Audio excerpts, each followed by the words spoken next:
All right, welcome. To really get a grasp on John Maynard Keynes' revolution, you first have to understand the world he was arguing against. So today, we're going to build piece by piece the intellectual edifice of classical economics. We're going to see the economy just as they saw it, a perfect, self-regulating machine. So let's start with the core beliefs of economists like Adam Smith and David Ricardo. Their central conviction was an almost absolute faith in markets. For them, the invisible hand wasn't just some nice metaphor. It was a powerful, self-correcting mechanism that guided the economy to its full potential, making sure that every resource and every worker was put to use. Now, this deep trust in markets, well, it naturally leads to their second fundamental principle, a minimal role for the state. The classical view was that government intervention wasn't just unnecessary, it was probably harmful. The economic machine, they argued, just runs best when you leave it alone. So the policy prescription was simple, laissez-faire, or let it be. Okay, let's dive in. Here's our game plan. We'll start with the foundational assumptions of this classical world. Then we'll construct its three main pillars, Say's law, the quantity theory of money, and the savings and investment mechanism. And finally, we'll see how it all fits together to form that perfect machine. First up, Section 1, the classical world.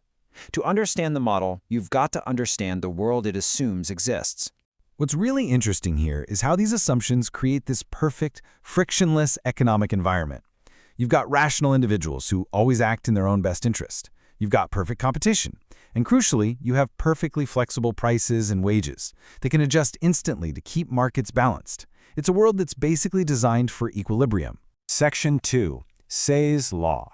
With that foundation laid, we can now add the first pillar, the engine of production itself. This whole powerful idea is most famously, though maybe a bit too simply, summed up by this phrase, which was actually coined by its greatest critic, Keynes himself.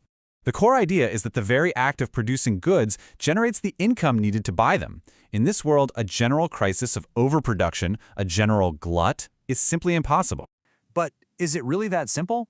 Well, as the economist William Baumol argues, this catchy phrase hides a much more complex and nuanced set of ideas. You see, classical economists weren't naive. They knew recessions happened.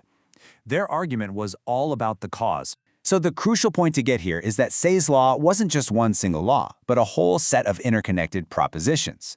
It argues that money is just a convenient veil for what is essentially a barter economy. Any income that isn't spent on consumption doesn't just disappear, it gets saved. And those savings, as we'll see, are automatically funneled into investment. The core message is crystal clear. Recessions are not caused by a general lack of demand. Section 3, the quantity theory. Okay, so Say's law fixes real output, but what determines prices? For that, we need our second pillar. At the heart of this pillar is Irving Fisher's famous equation of exchange. Now, you should think of this less as a theory and more like a basic accounting identity. It simply states that the total amount of money spent in an economy, that's the money supply M, times its velocity, V, has to equal the nominal value of what was sold, the price level P times real output Y. This simple identity turns into a really powerful theory when the classicals make two crucial assumptions. First, they argue that V, the velocity of money, is stable, determined by things like institutional factors and deep-seated payment habits. Second, and this is the key link, they assume that Y, real output, is fixed at the full employment level, thanks to our first pillar, Say's law. And this is where it all just brilliantly clicks into place. If V is constant and Y is constant, the only thing left that can move is P, the price level.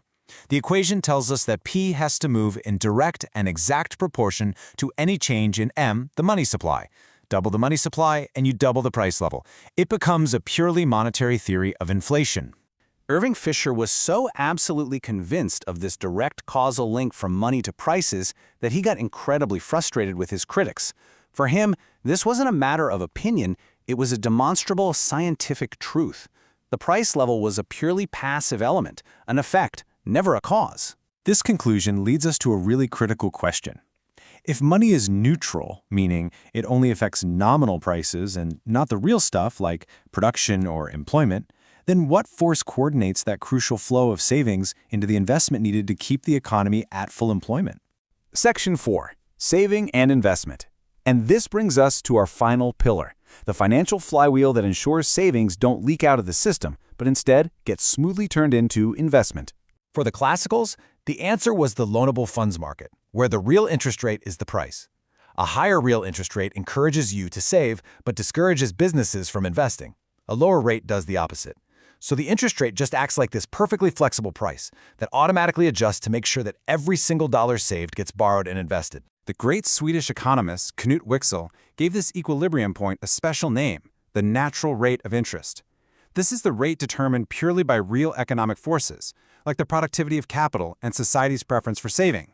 It has absolutely nothing to do with the money supply or monetary policy. And with that, all three pillars are in place.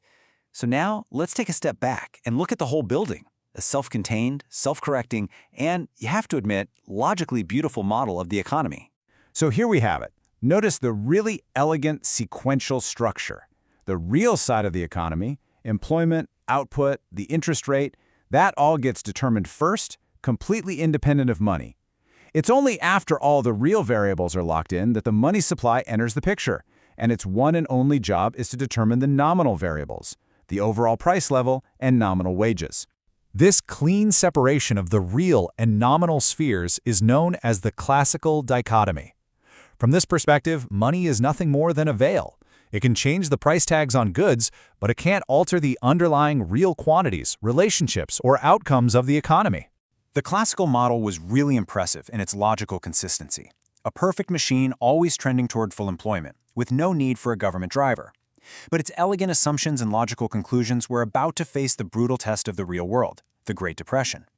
This leaves us with a final crucial question that would define the next era of economics. What happens when the machine breaks down?